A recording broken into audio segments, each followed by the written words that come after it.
Right then. It's time to face the Queen and take the throne for my own. I've rid myself of this curse, the curse of the undead, and now it's my duty to do the same for all others. How are you here? My journey is already complete. My name is Shanalot. The dragon gave me this name, for I was born with none. I was born of dragons, contrived by men. What does that even mean? By ones who would cozen fate herself. They are the ones who created me. But they failed. I did not come out as intended. Fate would not be bested, and men were cursed once again. If you proceed, Nashandra will come after you, knowing that you will take the throne and link the fire. She covets the first flame and the great soul. Put Nashandra to rest. I don't intend to link the fire. I intend to let it fade forever. Let the dark, let humanity have its day. Don't you understand? Ah, you're useless. The throne of want.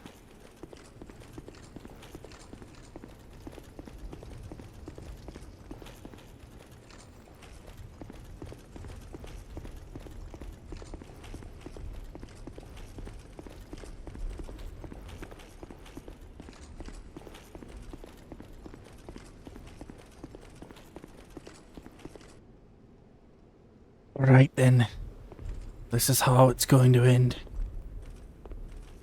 I've come a long way, gathered over 5 million souls. I'm ready to face the end of it all.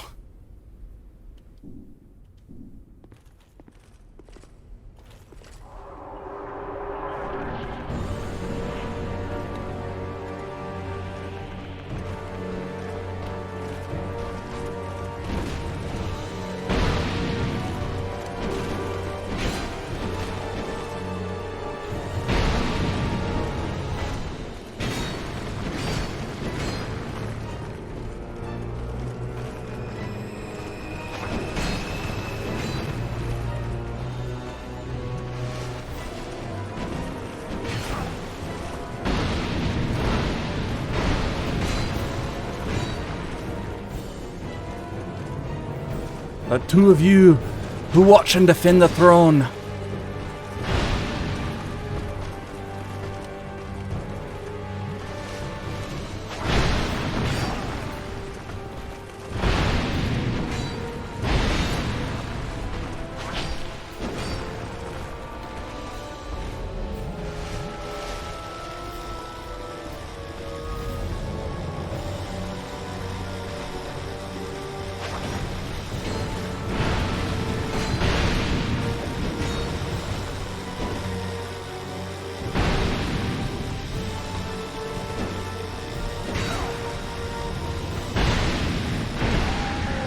You die before my hand, and my hand alone.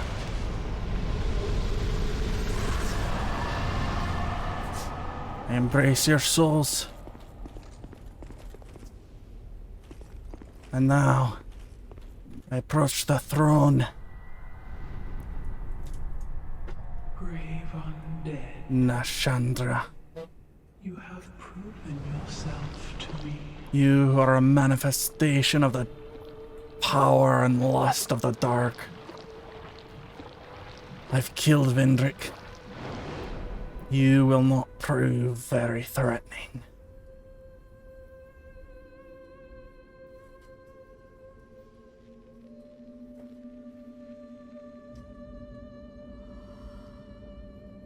I guarantee it. Now, be one.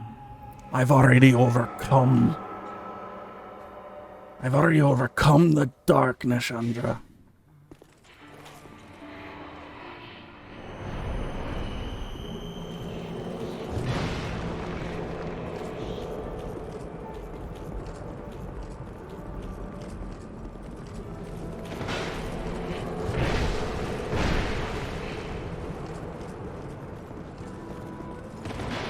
You can't curse me.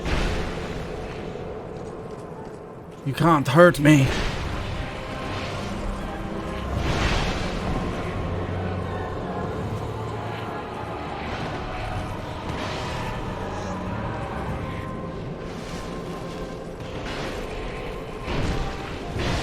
You can barely even stand against me.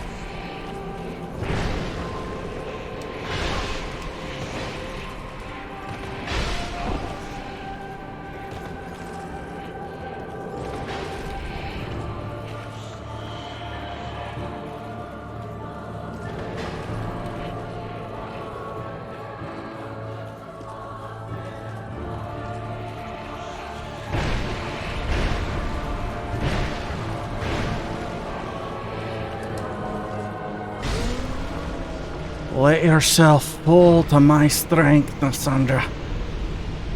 Let this end. Let the dark consume. Let humanity. Many monarchs have come and gone. What? One drowned in poison, another succumbed to flame. Still another slumbers in the realm of ice. I've defeated them all. Not one of them stood here. As you do now. You, conqueror of adversities. Give us your answer.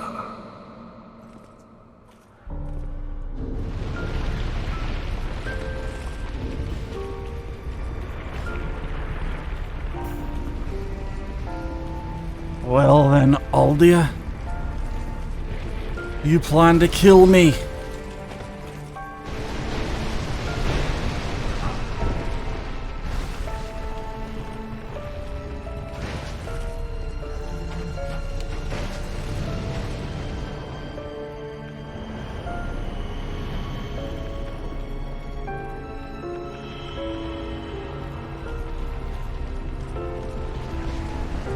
Is that it? You plan to put me to death?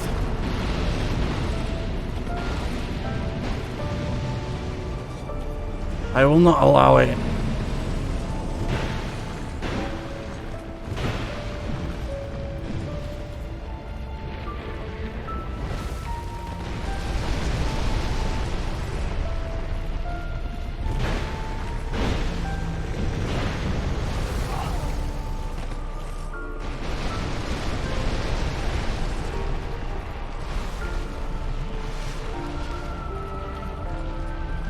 Do you hear me?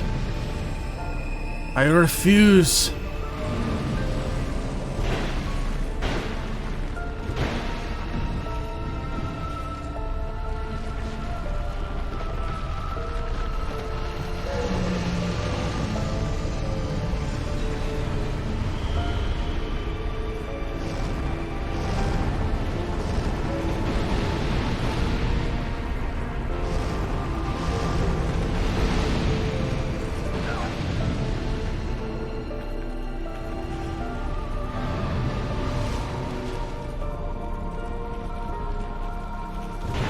Come then, Aldia.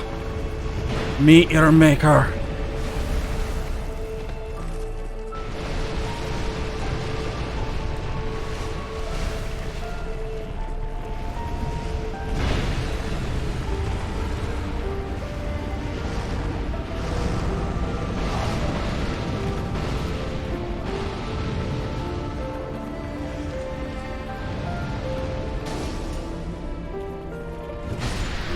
Enough of this, Aldia.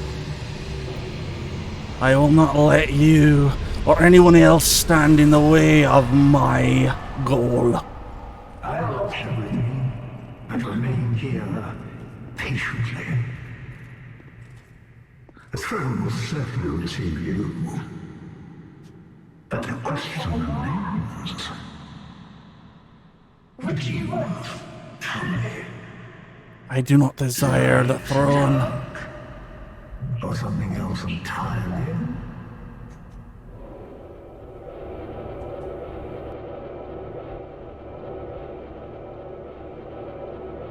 When I took my place in this world, and I sought out cure for the curse, I thought, nay, I was told that seeking the throne would be the way.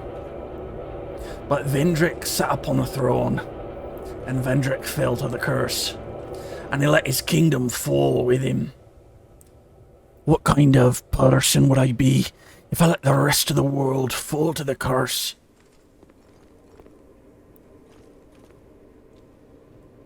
If I take the throne,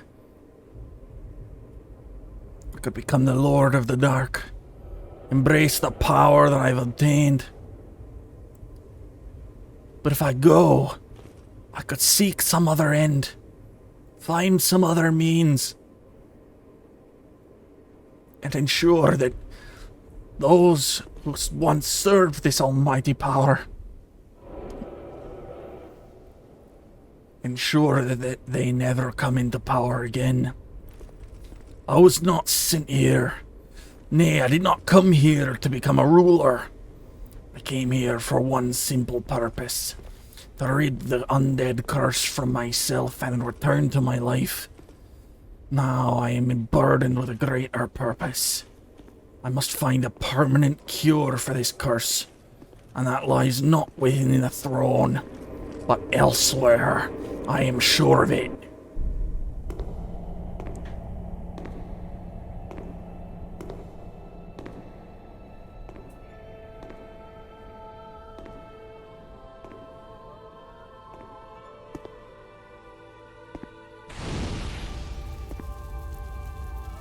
There is no path.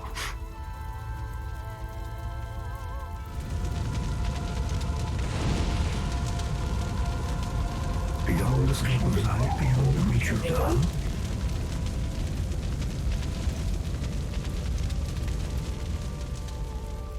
What could possibly await us?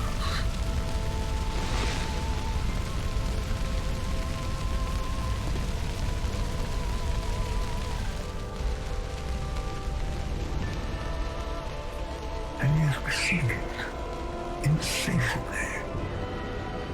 Such is our fate.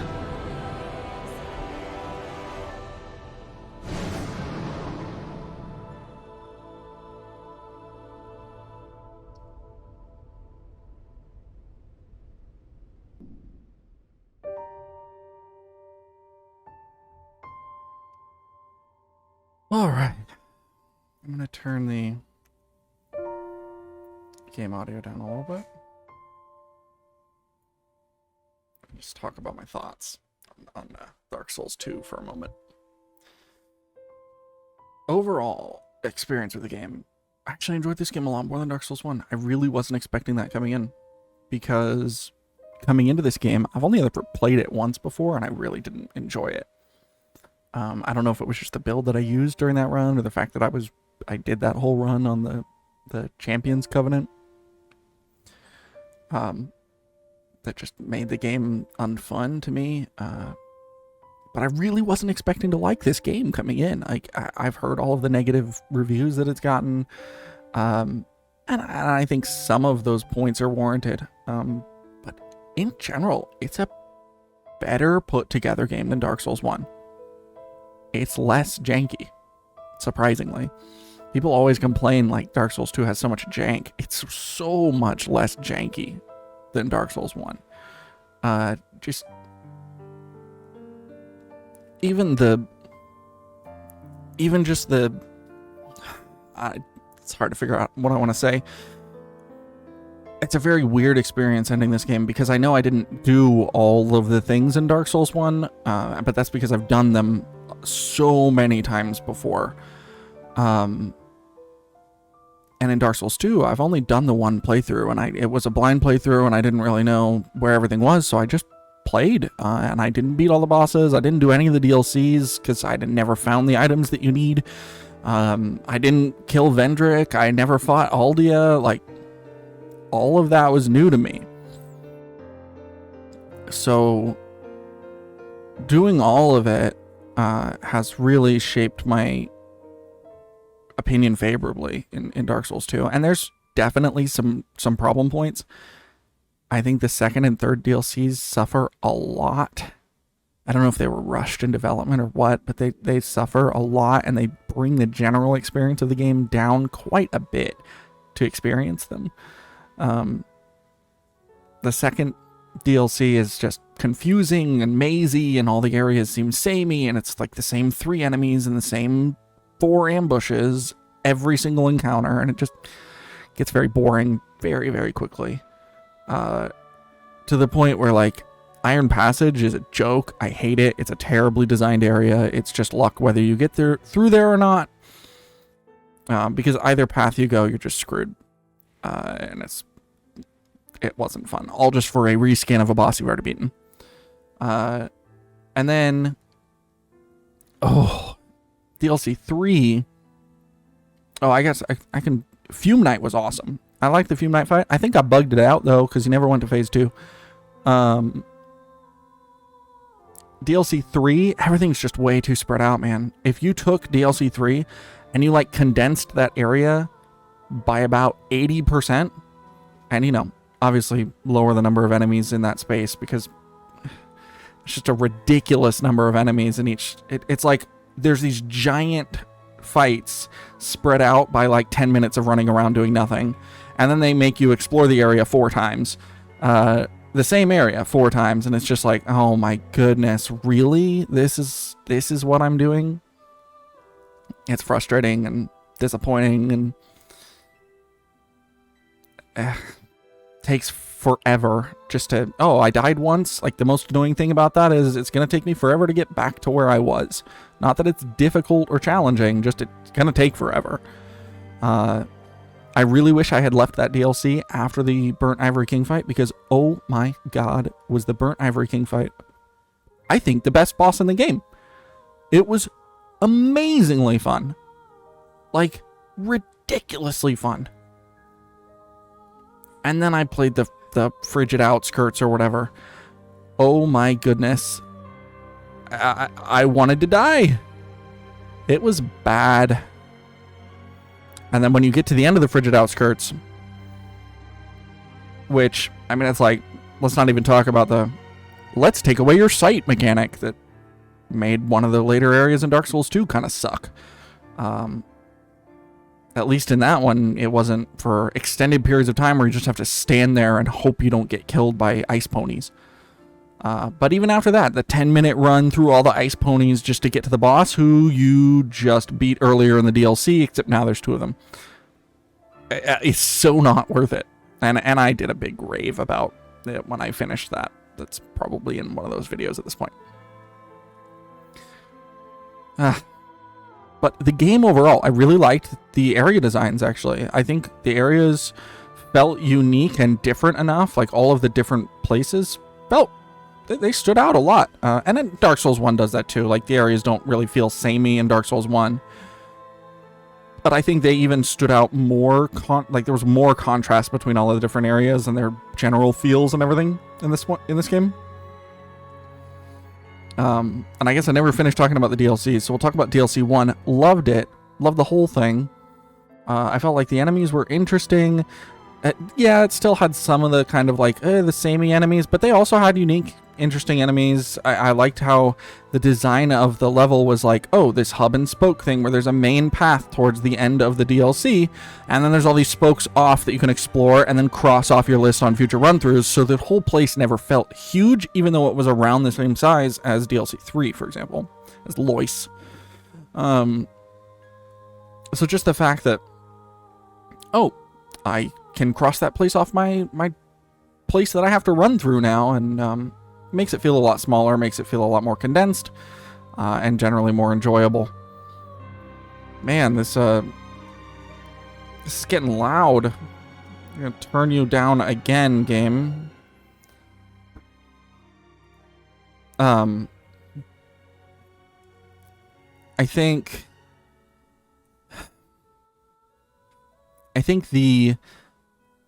the bosses in DLC 1 were awesome. I'm a little sad that each DLC included basically just a reskin boss, like the queen in DLC 1 is basically just Nashandra, but she has a whole different moveset, so I'm like more okay with that than I am with King's Pet 2 and 3, or Smelter Demon Blue.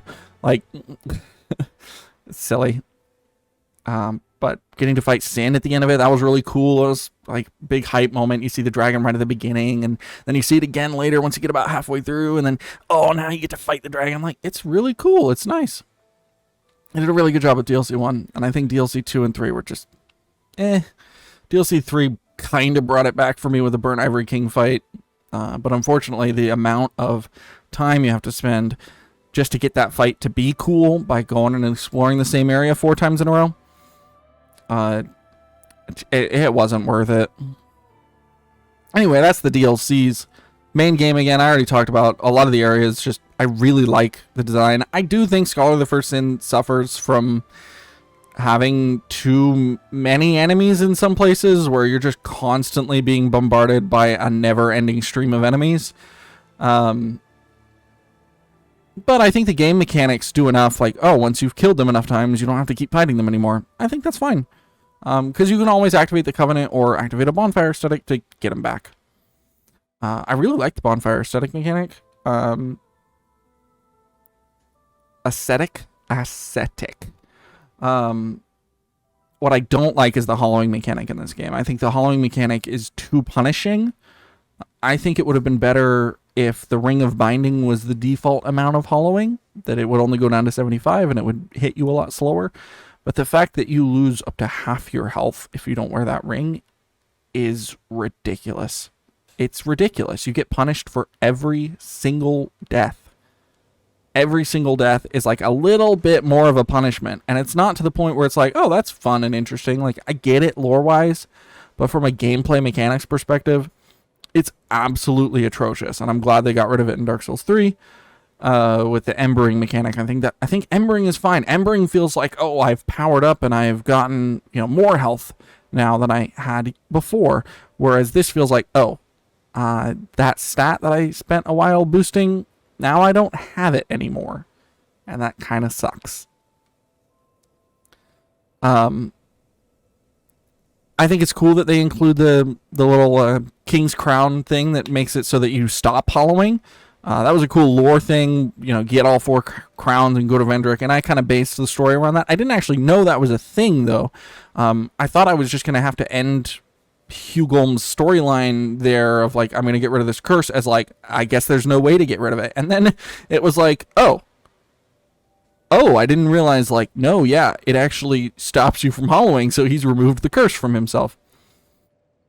Which I thought was really cool. And so, like, lore-wise, I understand it, and I like it from a lore perspective. But it is absolutely atrocious as a gameplay mechanic. Let's make it so that the very difficult area that's designed to kill you, and trust me, there's a lot of cheap deaths in Dark Souls 2. There's a lot of things where it's like, oh yeah, there were just like 6 enemies I didn't know about just waiting around the corner to kill me. Or, oh, I didn't realize that you fall through that floor into your death.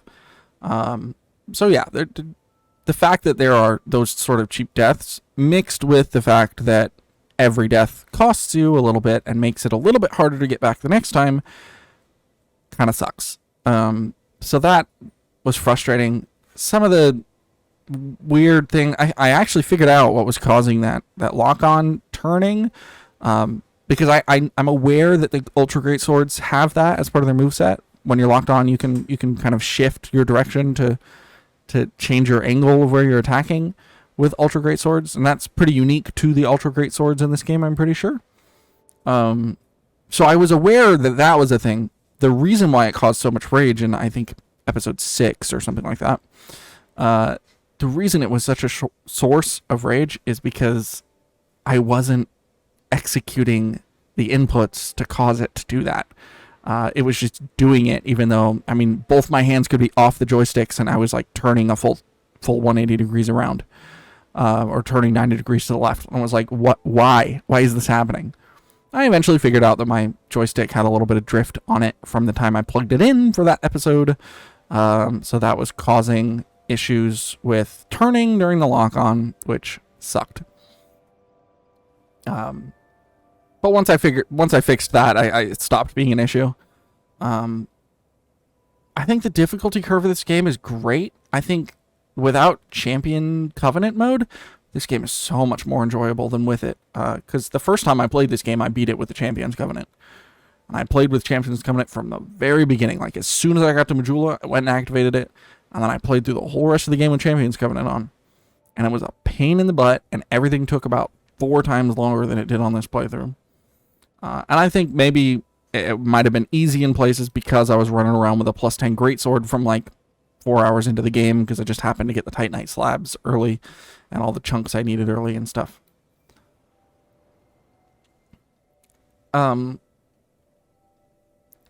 Overall rating of the game, I guess, at this point. I've kind of discussed a lot of the points that I feel about it. I'm sure there's stuff that I'm missing, but these aren't really intended to be like fully comprehensive, detailed reviews. They're just my like immediate thoughts after finishing the game. I will definitely rate this above Dark Souls 1 as like the way I feel at the end of the game. Because at Dark Souls 1, I finished the game and I said, oh, thank God that's over. This game, I'm like a little bit nostalgic about being done with. It's, you know, I enjoyed the time, however much my roommates will tell you that I didn't. I had a good time playing this game. And I liked the ending, that like back-to-back boss fight was really fun. I can't remember if I gave Bloodborne a 9 or a 10. I think I gave it a 10, but then I took it down 1 point for the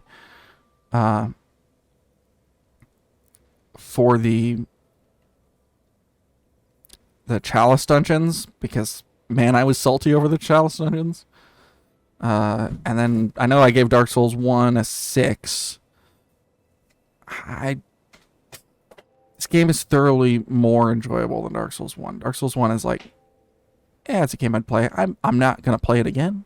Dark Souls 2, I'm probably also not going to play again just because I've done everything in it now.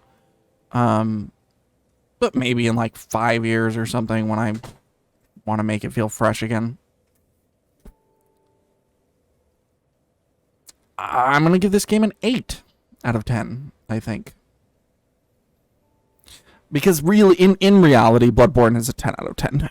And I know I gave it a 9 out of 10 on my video, but in reality, it was a 10 out of 10. And it is by far and away my favorite Soulsborne game.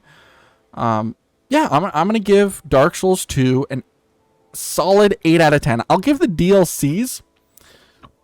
DLC 1 is like an 8 out of 10 to me. It could have been better, but it was very fun. DLC 2 is like a 1 out of 10. I would never play that again. Even if I ever came back to Dark Souls 2, I would never do the old Iron King DLC. Not going to happen. DLC 3, I'll give like a 6 out of 10. The fight is what brings it to that. The Burnt Ivory King fight brings it to that 6 out of 10. Because without that fight, it's like a 2 out of 10 in my opinion. The area is just awful. But that fight, and I think the Ava fight was cool too. I just think King's Pet 2 and 3 was like, really, this is what you're giving me? So I think Burnt Ivory King fight was like a 10 out of 10. So it brings the whole area up from like a 2 to a 6. As funny as that is. So yeah, I think overall, I'm giving the game an 8 out of 10. I really enjoyed it. I had a lot of fun. I raged in moments, but I feel like I only can really rage when it's like I'm connected to the game and I'm really getting into it. In Dark Souls 1, by the end of the game, I wasn't raging anymore because I just didn't care about the game anymore. So, I mean, I think it earned its 6 out of 10. I think Dark Souls 2 has definitely earned its 8 out of 10.